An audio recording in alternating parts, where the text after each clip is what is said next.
Ungoro Crater wants to kill you. To get there, you have to walk down a path flattened by giant beasts you hope are long extinct. As you descend, you hear the chatter of insects. The wind stops under the rock line. Even it can't survive here. With each step, the sides raise up around you, and the sky shrinks into a circle. The crater works like a magnifying glass. Everything is smaller looking out, but everything inside becomes twice as large. There is no path to follow here. You cut through brush and skip past open spaces.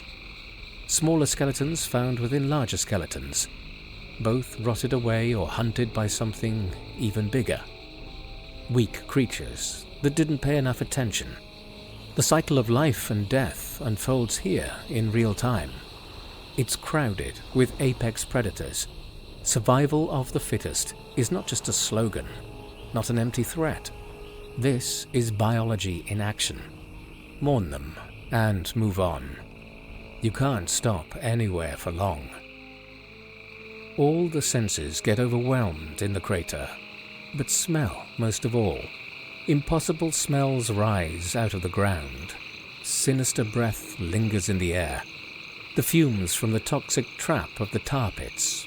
Flowers you can't name spit out acrid pollen. Their spores linger on your clothes when you brush up against them. Nothing is stationary. Everything moves. Everything grabs at you, crawls up you, attaches itself to your skin. Nothing feels fresh either. Though waterfalls run in from the sides, the sticky energy of the place turns it into a bog. Swamps topped with stale eggs and riverbeds that are deeper than they first appear. If you can see the bottom, know that you can't stand on it. Swimming here is unthinkable. At times you traverse swamps and rivers that give way so fast you start off with water at your shins and finish with it at your neckline. Your clothes are sodden, but the humidity has meant that they were like that from the moment you arrived. There is one landmark in the middle, Fire Plume Ridge, the hot nucleus in the center of the circle.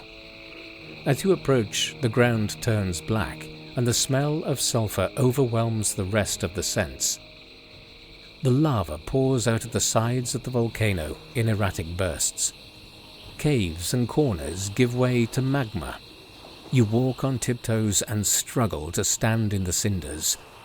Uneasy footing over a river of fire.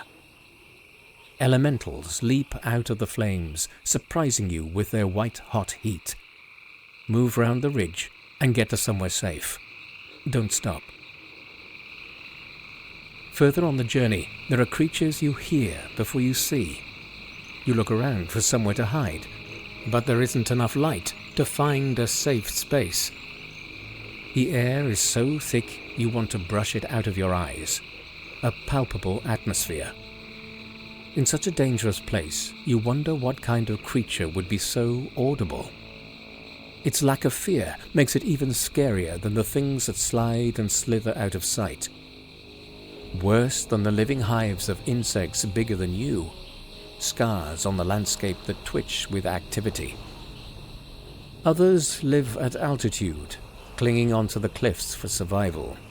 You want to scrabble up the side of this mountain too, because it feels safer than spending your time in the pit.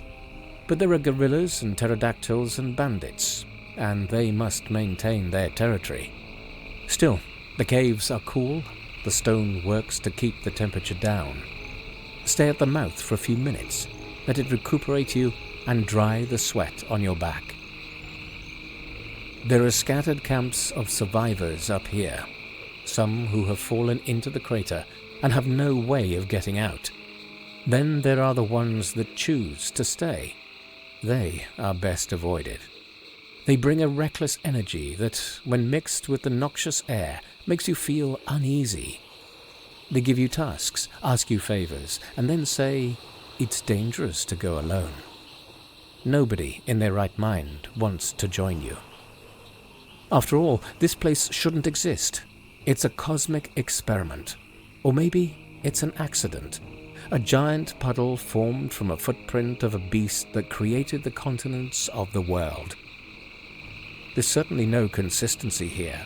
Ethereal surprises round every corner, glowing shards that are tempting to touch, unusual heat emanating off their points.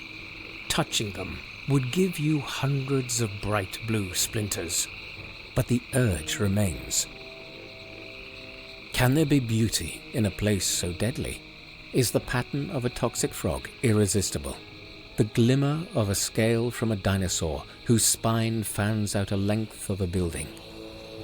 Should you admire the doors of its mouth, ringed with teeth, or the scales of its spine, tightly sealed together along its back?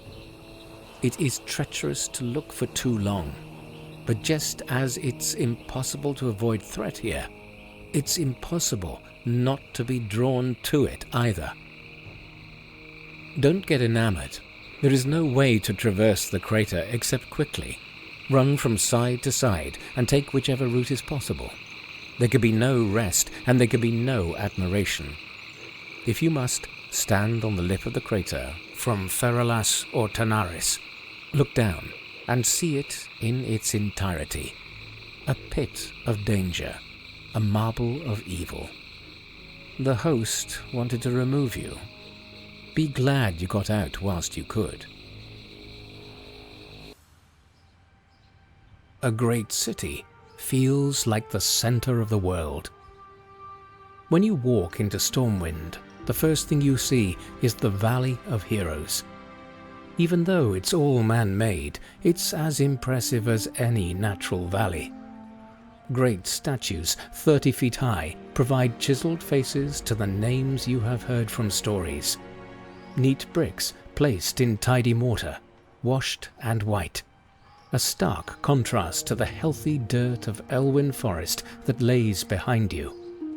The smooth stone buffs your boots as you walk through gates and walls, so thick they feel like tunnels. The fortifications are ready for an invasion at any time. So, when it's quiet, it's like a sheathed sword. The moat on either side of your path lays still, but you know there is blood in that water. Places this important were never earned easily. As you enter the market, the sounds of the city take over. The shops are stacked on top of each other like unread papers. The heavy crowd forces you to think how your body moves through the people. Look for shortcuts and openings in the streets ahead of you. Down the alleys and lanes, you catch the ends of shady conversations.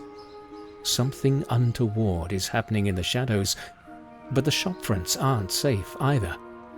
When you make a deal with them, they will shake your hand and pick your pocket. The cobblestones crisscross in front of you, which, among the chaos, is disorientating. Escape into one of the many squares.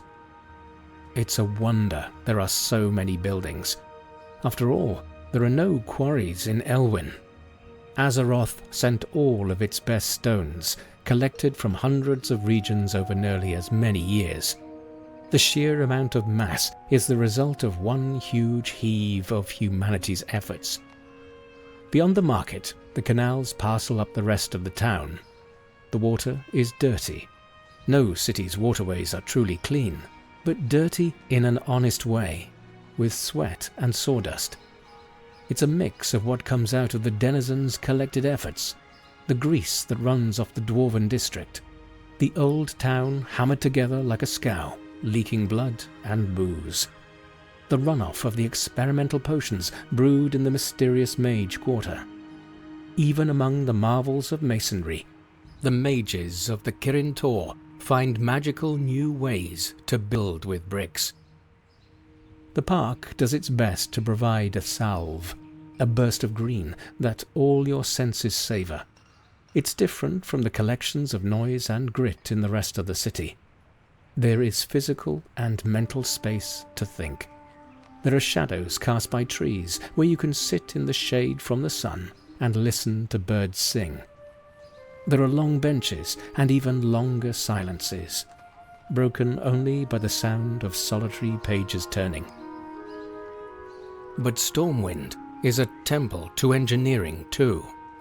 Heavy stone bridges that arch proudly over the canals, large clock towers that tick along and keep commerce churning, the tram that runs from here to Ironforge, taking thousands of people a day in a manner that seems magical, unachievable through nuts and bolts and gears and tubes alone.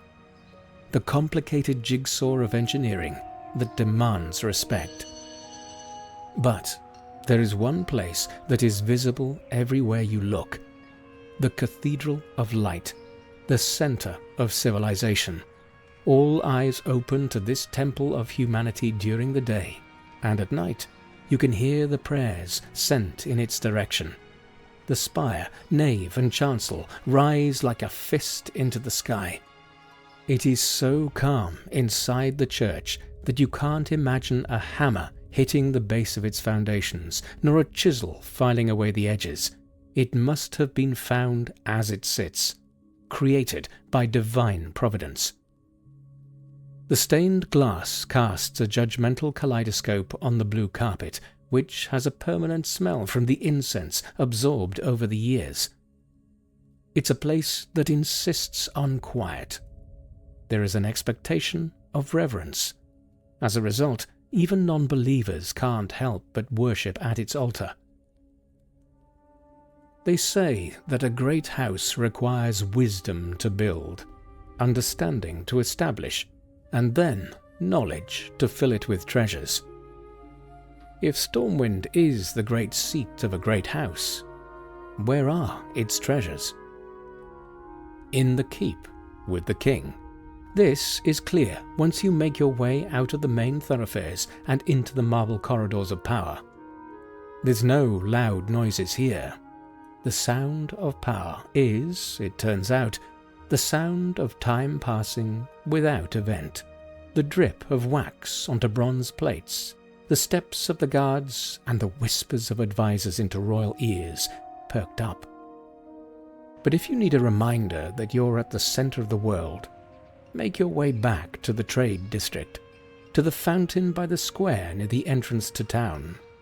Stand there and let the crowds wash over you. Get draped in semaphore flags signaling new events. Let the chatter become white noise in your ears. Yes, you're a cog in a bigger machine, but you're an important part of this great city too.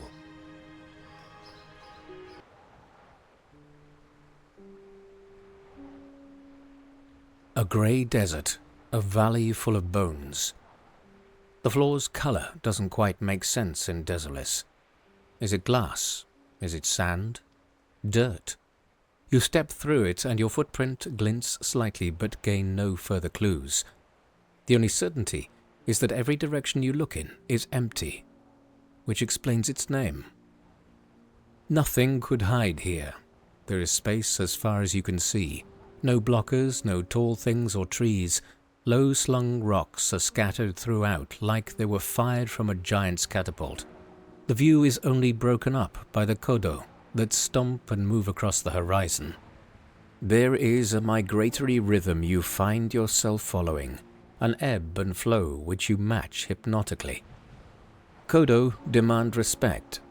Wide, noble beasts with thick skin and totemic feet.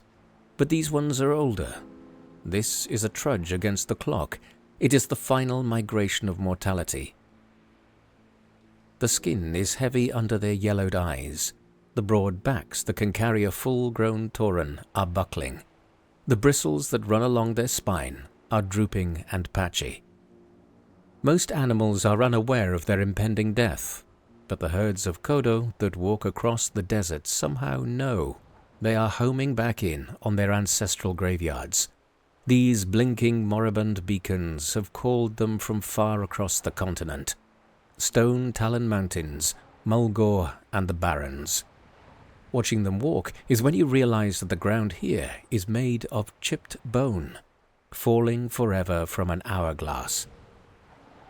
Desolace is an afterlife, and we are all headed in the same direction. What does it say about a place when its heart is a boneyard? In the ivory wasteland, Where they meet their ancestors, there are hundreds of herds of dead Kodo. If the clouded sun cast any shadow, then it would project odd shapes against the shallow hills. There would be a quiet dignity were it not for the vultures and hyenas that pick them apart. But that is part of the cycle, and whilst their flesh is gone, their valley of bones remains. The roads branch off like dried capillaries from this centre. Most lead to one of the 4 centaur tribes that dominate the region. They are in constant war with each other. Speak to the friendlier ones, and you realize that they are fighting for ancient borders drawn in the dust. The right to rule over ancestral tombs in the mountain. A reminder that everything has value. But once again, the prize here is death. Past the centaur there are verdant patches, moss that grows on the edge of this dulled blade. An ancient lighthouse at the foot of the world shoots up like a detached tibia. Etched runes and empty windows looking out at sea, calling to ships that use it as a steer to stay far away. Elsewhere, Shadow Prey Village and Nigel's Point are both coated in green. These pockets of prosperity bloom like flowering heads on long dead stems. An intervention from civilization to collectively breathe life back into the gloom. A refusal to give up. And if you dive under the nearby water, clear and breaking against the edge of the mountains, you will see that life survives.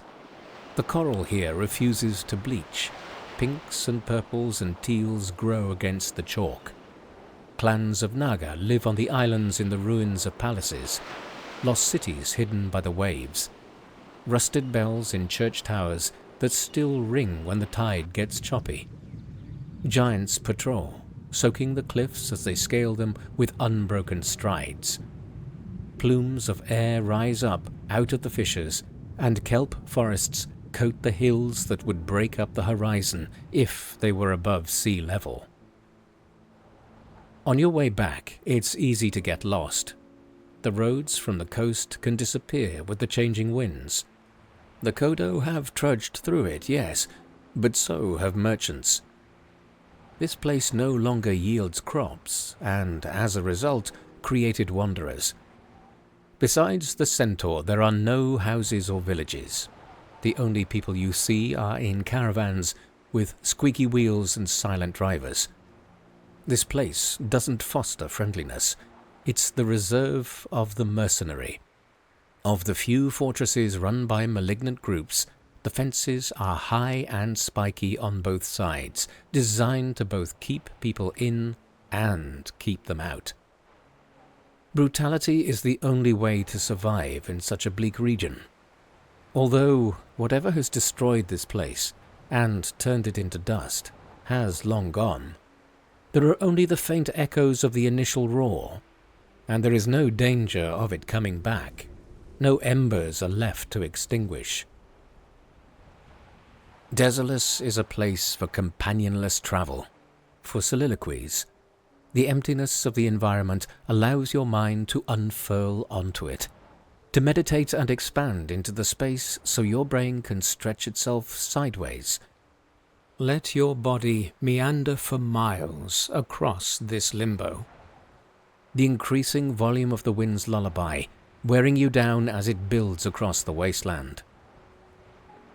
And you can afford to dissociate, because hazards are visible from all angles. There are no surprises here. Just don't drift into danger, and you'll be fine. Give yourself up to the rhythm of the herd. After all, we're all walking towards the same end. But unlike the Kodo, we don't know which day it will come. The beaches in the northeast of Ashenvale are bleak.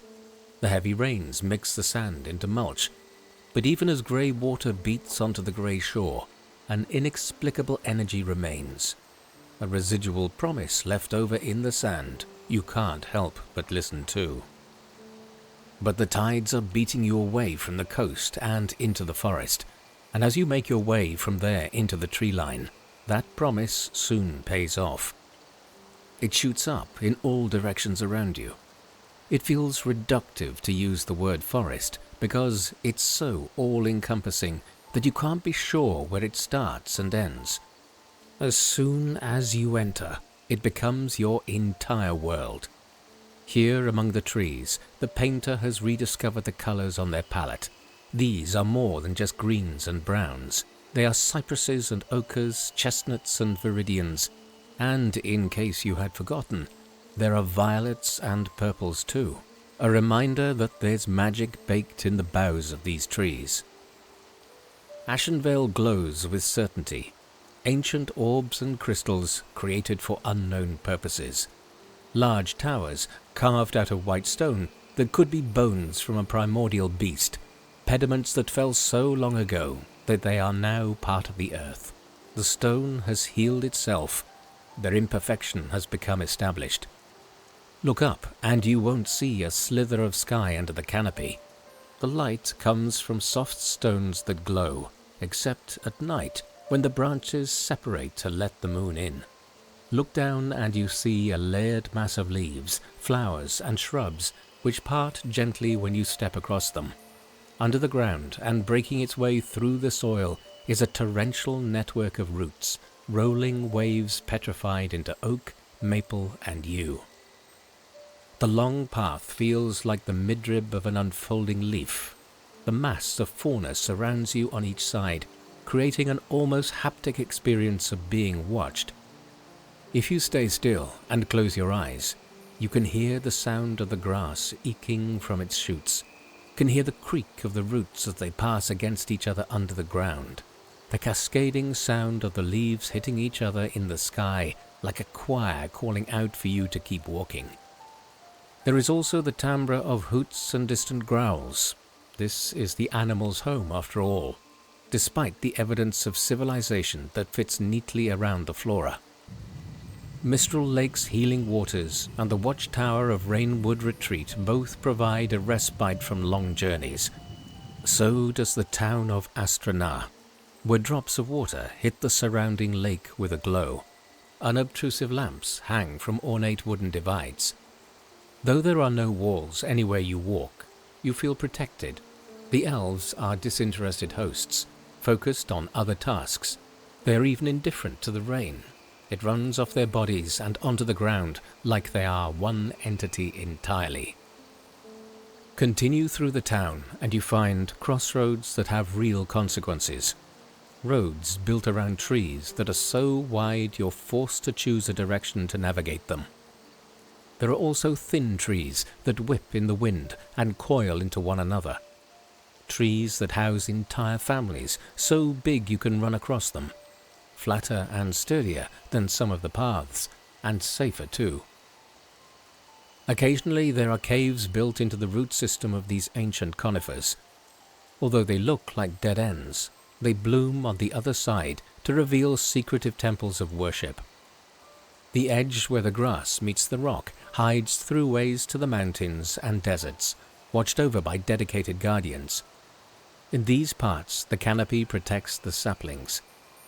It's a surprise to see something so young here. It seems too big to be growing. And until you reach the edge, you can't imagine there's anywhere left to go. Luckily for those risking getting lost, even the signposts are pieces of art. They stand out as beacons to craft itself, carved meticulously and guiding the way to places like Fellwood, Azshara and Moonglade. Ashenvale feels the consequences of its neighbour's demise. There are demons in the north, Naga in the west, and the rage of the Firbolg has become endemic to the ecosystem. And when you reach the east, where mechanical noises split nature's sound, you realize the risk is even more immediate than you thought. There are now orcs cutting down swathes of forest and hammering new paths into the side of the bark. They measure with a line and make an outline with a compass, roughing it out with chisels and axes. The resulting wood fills a fire, is turned to become a handle for a sword or spear. This is the clash of two ways of life. One is to keep the world the way it is, the other to keep going at all costs. Eventually all Eden's End, signalled by frequent tree stumps, desert sand, and bald rock. There are entire woods made up of giant trees cut down into parts, like a great razor cut across the top of the earth. There are too many rings to count in these stumps, but heave yourself up and stand in the middle of those concentric circles, and you can see the history of the world. No matter what happens to this forest, this record will remain. If you could read it like a book, there would be evidence in the rings that there was always beauty here. A cosmic hangover in the lines of the bark from thousands of moments over thousands of years. There might even be a new knot now, evidence you walked through, that you stopped to pay respects to the great forest of the elves and came away from it with a new appreciation for what nature can do, if it's given enough time.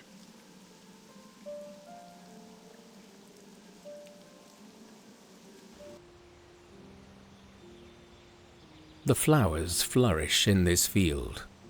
The sun has warmed the grass you step on, and just as it has helped it grow quickly, it strengthens you the same way. The prairie is prelapsarian. The blue of the sky doesn't smudge to grey. The clouds are always full and white. Bird song lilts its way across the air, floating from tree to tree. The grass here comes up to your knee, and in some fields it can grow past your waist. Pines break up the bleached grass, and closer to the hills and mountains, aspens stand up tall on the edge. The trees are few and far between, but go strong in their place. They have no threats here. There is little to knock them down. The Tauren only take what is necessary, use them, then replant them, then use them again.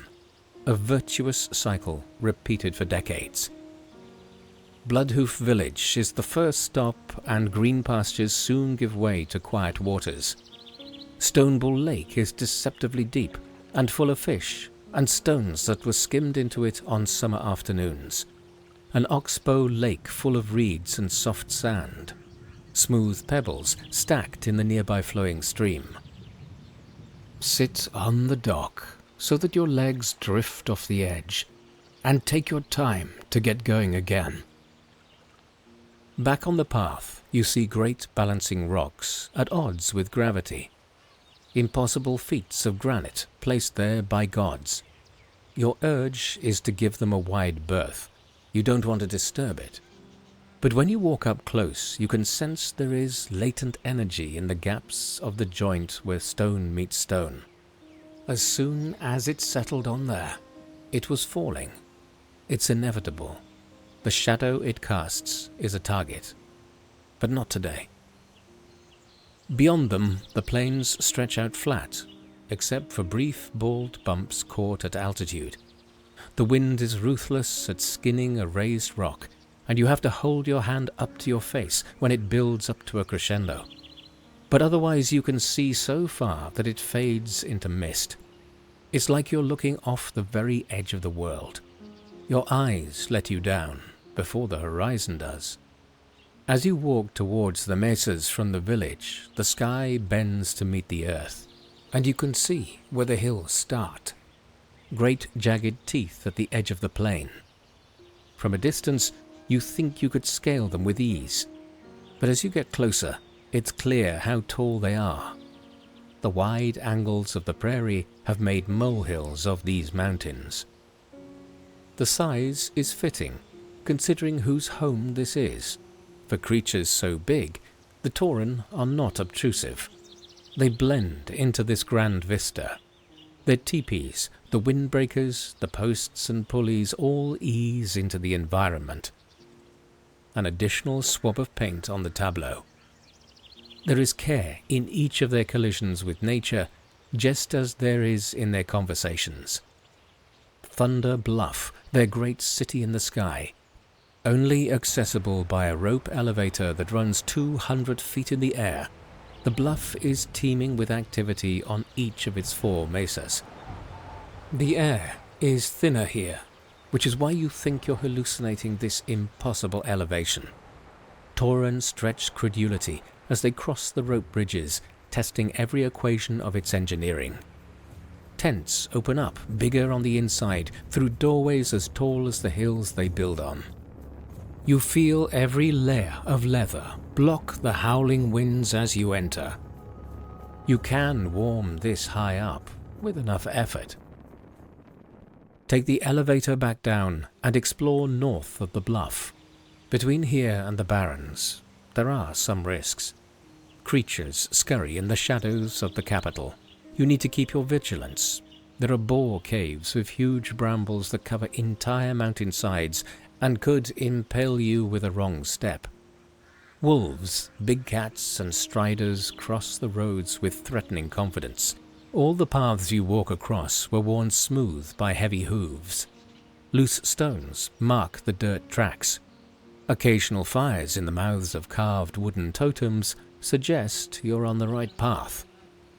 Follow the plumes of reassuring smoke, and you'll be able to wander from camp to camp, moving up hills which curve so gently you can only see the change in the earth once you're at the top.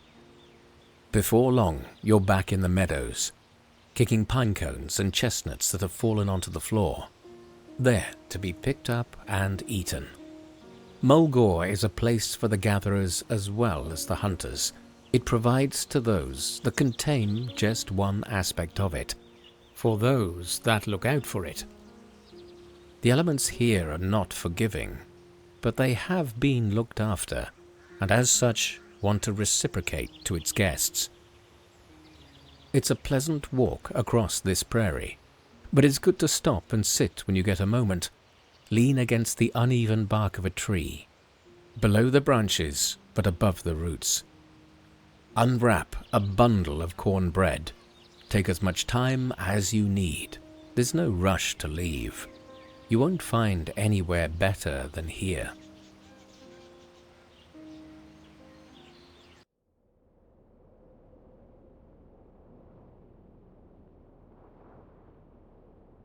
When you step into Morogh, it's striking how cold and white it all is. The air is so thin that if you couldn't see it coming out of your mouth, you'd doubt there was even an atmosphere. The snow doesn't just sit on the hills, it seems to have engulfed them entirely. Snow covers the roofs, the branches, and the tops of the stones set into the walls along the paths. It's so thick it forces you to double-take on which direction to go in. You decide only because of faint footsteps which run like a backstitch across the shifting white dunes. The sheer scale of it is oppressive, but as an introduction to this world, it is perfect. On the walk from Coldridge Valley in the southwest to the mountain gates in the northeast, the skyline signals inaccessible outlines of trees. These hints on the horizon give the feeling that something strange is happening just off the piste. The snowpack flattens everything around you, and like a settled snow globe, invites you to take action. What would happen if you meandered your way off the cobblestones, past the pines and into the woods? If you gave the glass a good shake and took a risk? Then, as you're about to give into that urge, the town of Kharanos reveals itself flat in the mist. The half a dozen houses here are heavy-hewn stone built deep into the ground. Unlike the fires outside, on the brink of extinguishing, inside they fill the room like tea poured into a cup. The music warms you with each toe tap as you sit in long chairs, drink from deep mugs of ale, and pick at various cheeses, breads, and meats. But there is a ticking timer to this hospitality. Every dwarf you speak to urges you back outside to help secure animal skins, food, and supplies. This place is perpetually restocking, and every conversation is a reminder of the danger outside. They found a way to live among the snow, which, despite its depth, rarely falls anymore. They explain that you can't let permanence paralyze you. It will be here when you leave, and there when you return. So, as soon as you're warm again, it's time to head back out. Take the path out of town along the frozen river. On the short journey, you'll discover the hidden horrors under the soft blanket of Dun Morogh. You avoid panthers, wolves and bears. You sprint past caves that echo skin-crawling screeches. You see mines overrun with grotesque beasts, find mangled corpses, and meet fringe settlements desperate for help.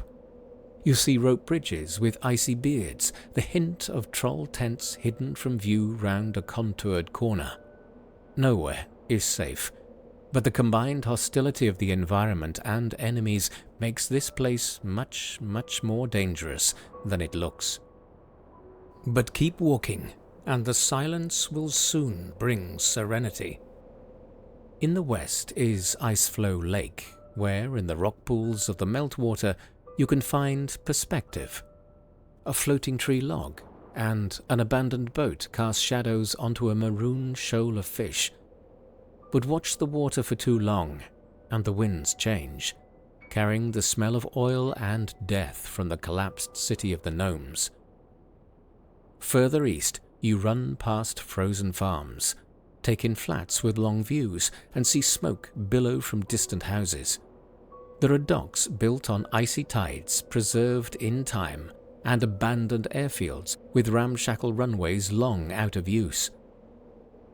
At the end of the road are the great doorways of the mountain passes. These long tunnels, carved by ancient freshet, are now lined with metal and secured with stone, and lead to more temperate climates. Despite this, the dwarves and gnomes never leave. You might think they're trapped by the weather, by challenged borders, and by their own stubbornness. But this is their home, and Dun Morogh is a testament to survival. Build deep into the earth and bury yourself against the relentless cold. Live on a frozen lake at the end of a frozen river in a place of permanent snow. Every inch of this space feels hard-won, a victory against the everlasting enemy of the elements. And nothing exemplifies this victory more than Iron Forge itself, a fortress carved out of the side of a mountain, heated by an active volcano. Looking up at it, you can't help but feel the presence of the city, watching over you with great orange eyes as griffins fly in and out of its yawning mouth. But despite its size, it's not reassuring, because although unaffected by the wind and snow and rain, it can also do nothing to stop it and can never step in to help you. It's just another impressive reminder that you are on your own. Dun Morogh is a place so dominated by one colour, by one sensation, by one season, that it could easily become dull. But its magic is precisely in its overwhelming ubiquity, because although it makes you feel small, it also makes you aware of your weight. Each audible crunch reminds you that you are a person who, just like footprints in the snow, can make an impression on the world.